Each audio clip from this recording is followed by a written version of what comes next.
They did both of them! Like the original, Bloodrayne 2 was developed by Terminal Reality and came out in 2004. A mere 2 years after the original. 2 years. That explains a few things. The rhythm of combat, movement, feeding, the feel of the controls. There are a lot of changes between this and its predecessor. So many that if you change the look of the main character, the name, the icons, you'd be forgiven for not recognising it as a follow-up. I remember this game being more fun for melee combat. Ranged combat, well, I've always preferred the disposable nature of the guns in the original. I also preferred the story of the original, even though this one was more cinematic. It was also a lot buggier than the original. All those glitches took some shine off the experience for me. Despite that though, I did enjoy the sequel more. Let's see how rightly I remember any of this. I was pretty on point with the first one after all. The game opens with Rain attending a party. I'm not worried, Severin, and I don't need your help. Or the Brimstone Societies. Well, good thing I'm fun to have around then. Yes, it's a very good thing. I expect a number of horrible deaths tonight. Uh-huh. I'm guessing that dress will cause a few of them. I've always felt it was weird that Rain had a partner in this game. I mean, I know she had a partner in the first game, but they weren't together for most of it. This time, there isn't a single moment where Severin isn't on comms with you. This might be fun after all. I'll take a look. You have something for me? Hello, angels. I missed you.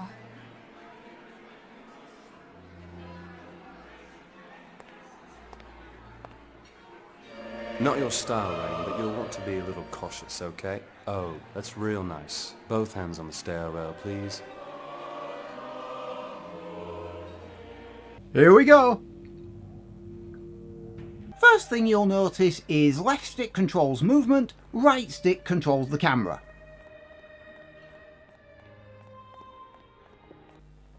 No, that's it.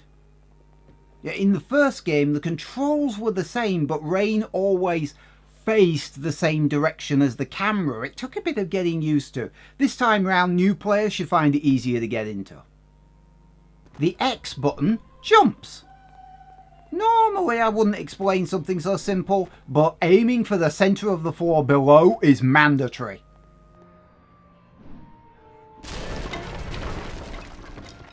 Completely pointless. And yes, every single time. Area's off limits to guests, lady. I'm no guest, pal. Damn it! Ooh!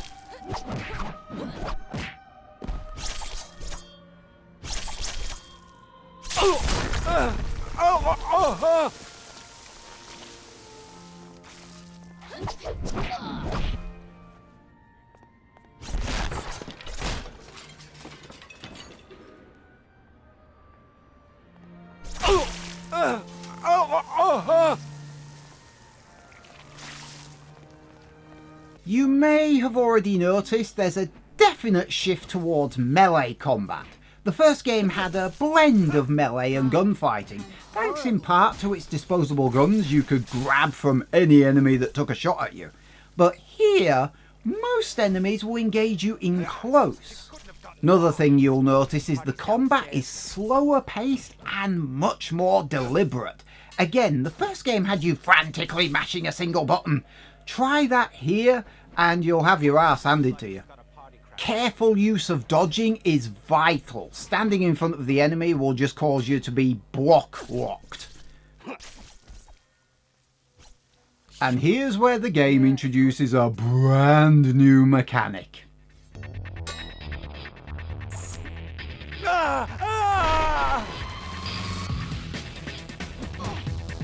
That was pretty cool. Ha! Whee! Ha ha! You didn't know I could do that, did you? Lucky shot, bitch. Rain's powers have changed a little bit, though she has kept the slow motion and the rage powers. Ooh, this is quite a bedroom. Bet I'm the first girl to see it by choice, huh? You should run. It won't help, but it might make you feel better. Blindsided.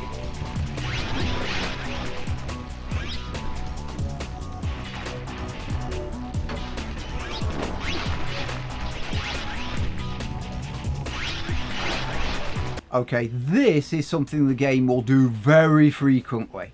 It will present you with an obstacle, an unlimited number of bad guys, and tell you to throw them into the obstacle. In this case, the fireplace. And this is where you encounter the worst part of the game. The grapple.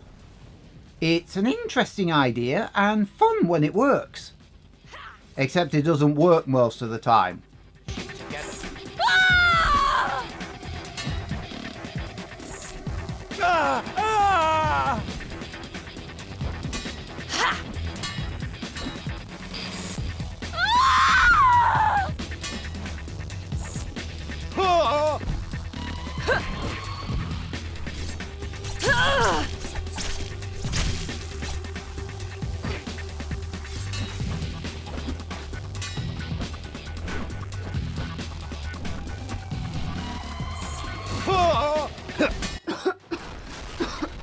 Damn it. Well, that sounded expensive. Sure did. Think I can expense it to Brimstone? Let's wait till we see the final bill for this evening. I'll keep my receipts. Another thing the game does less frequently is acrobatics, and damn, it will piss you off at first. Problem is, the developers decided Rain should have momentum when swinging around. If you don't keep up her movement, she brings herself to a complete halt. And then you struggle to get her moving again. When you first start doing it, it's stop, start, stop, start, stop, bloody start. It's like kangaroo juice in a car. As you get better at it, her movement will get smoother. You just need to get used to the weirdness of it. Looks like an entrance to Ray Ray's Meats. There's a truckload of idiots screwing around with an old garbage truck crusher. It looks like it's blocking the entrance. Well, you're going to have to find a way to get past it. Quit messing around. You keep pulling that lever. Oh, you'll never even miss It's already smoking. Now, in reality, this truck only took me 2.5 minutes to clear out. But when only 1/4 of your grapple attempts are successful, it starts to get bloody annoying. Especially when you can't work out why it's not working. You gotta make a withdrawal from the blood bank.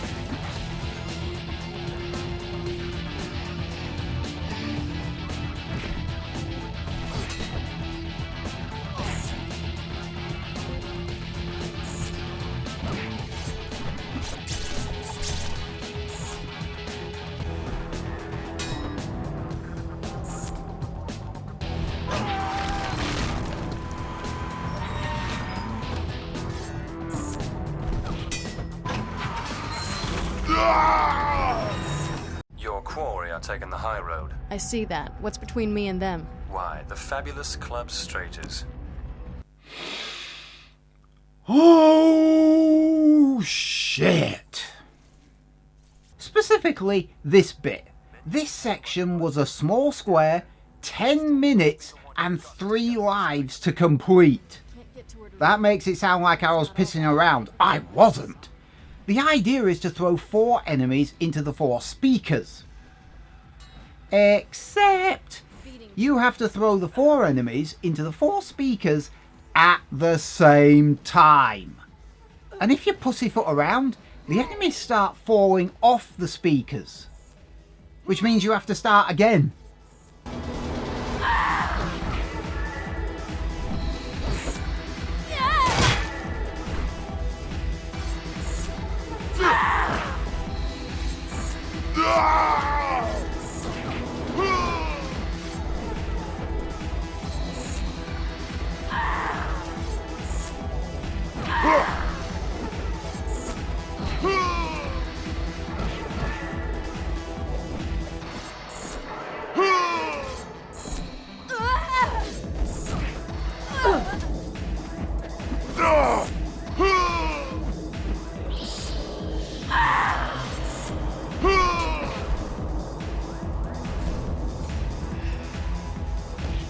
And all of this means that you're trying to complete a tricky task under a technical time constraint using a grapple system that doesn't give a fuck. That's gonna heal funny.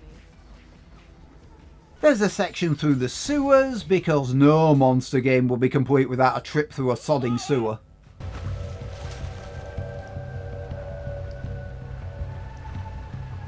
Here goes nothing.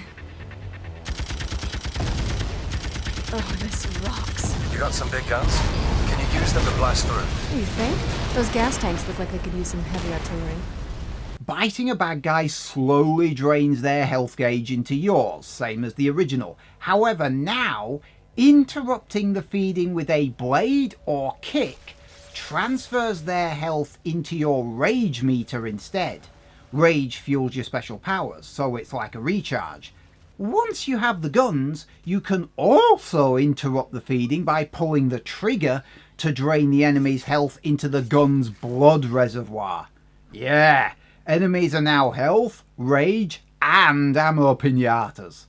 Kinda sounds like Doom now that I think about it.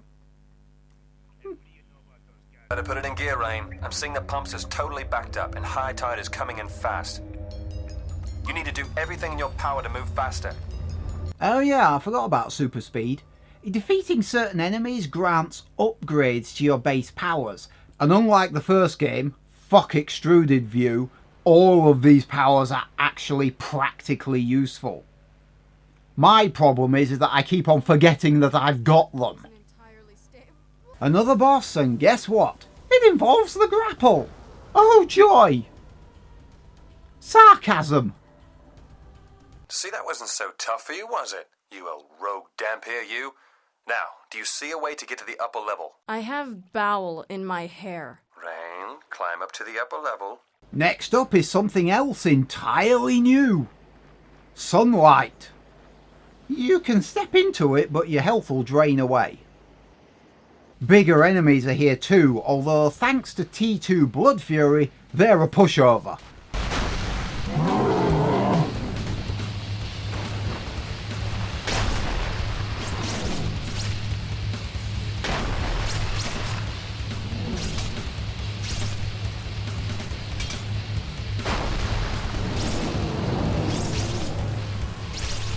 Okay, that one I always remember to use.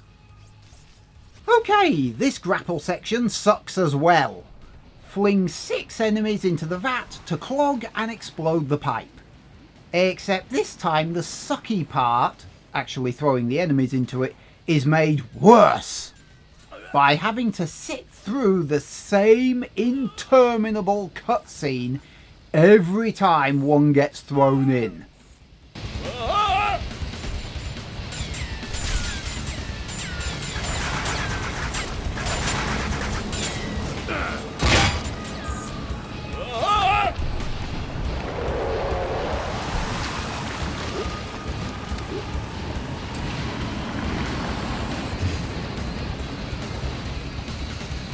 They actually found a way to make the worst part of the game even worse. That takes a special kind of genius, doesn't it?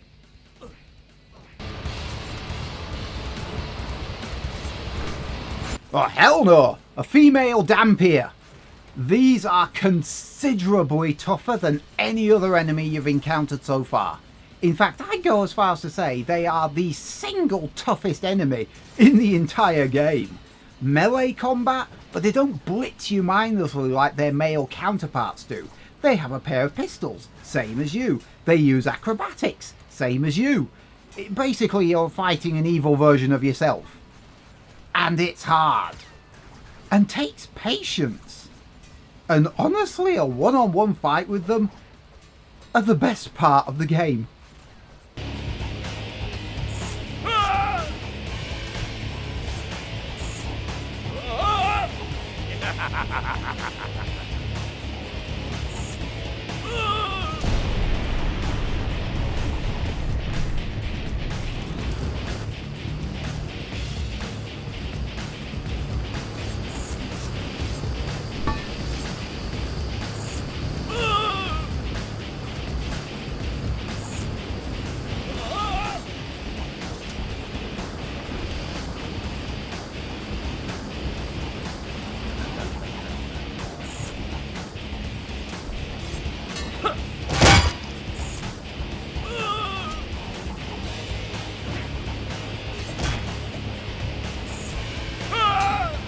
Well, just land on it, you fucker.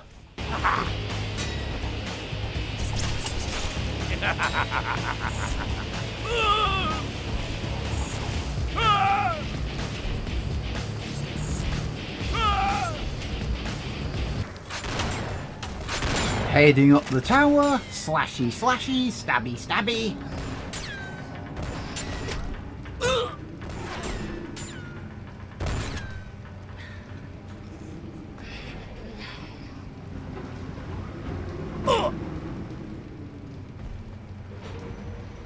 Throw enemies into the lungs.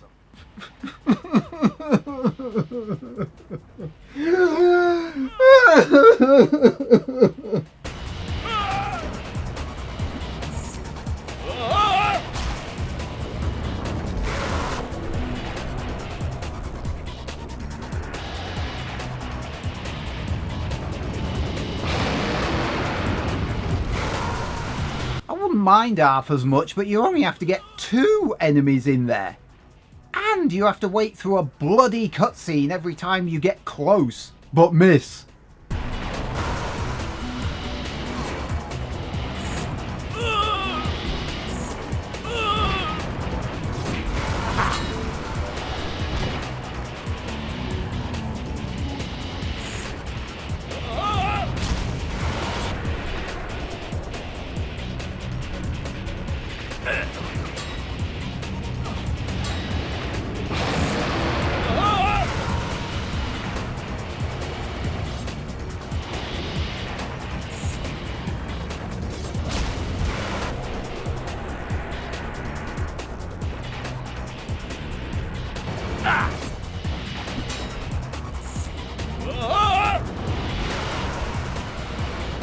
Heading up the tower, kicky kicky, climby climby, throw enemies. Oh, and they actually found a way to make this one worse. This time by covering the doodads you're trying to hit in armour. The guy with the hammer can smash them. Good luck avoiding his swing yourself.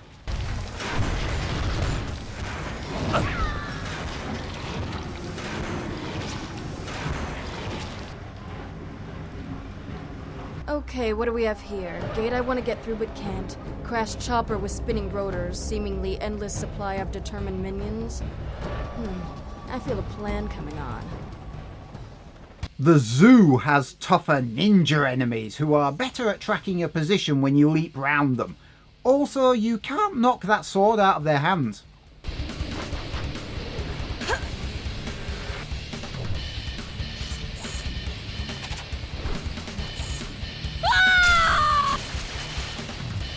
This is the one grapple target in the whole game you can actually enjoy. Mainly because you can't fucking miss.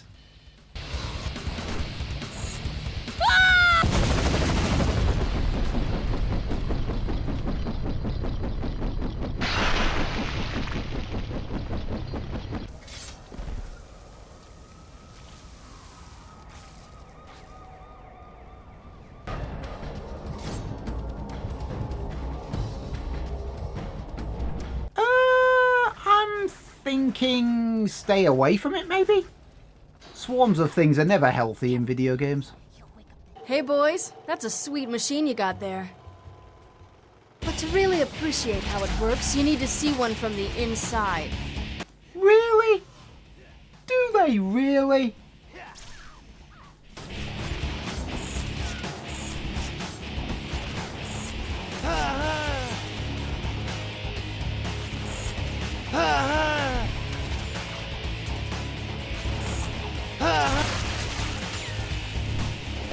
Even the aquarium with its booby trap style water tanks is actually quite fun.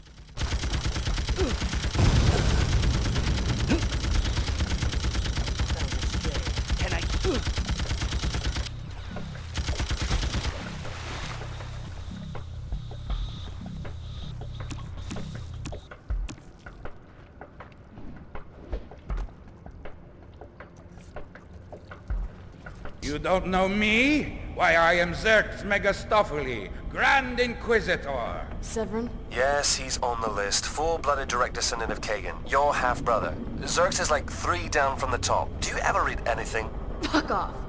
The final area of the game is the Vampire's Tower. Nothing actually particularly worthy of note. A new elite vampire type, who still isn't as dangerous as the female Dampier. The Unraveler. A boss that can basically be shot to death in a few minutes with the rocket launcher.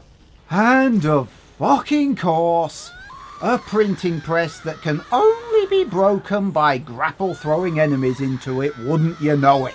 And rejoice, ladies and gentlemen, gamers of all ages, because this is the final time you'll have to use the grapple to get past an obstacle. There's another boss fight on the roof against a huge biomech suit. Just feed him rockets until you can't damage him anymore, then grapple the nodes out of his shoulders. And no, I don't feel bad about telling you how to do this, because, like Beliar, it's a bit of a bitch to work out. Finally, we come to the throne room, the final showdown with Vampire Overlord Kagan himself. Switch on Blood Fury, keep him out of the blood pool as much as possible.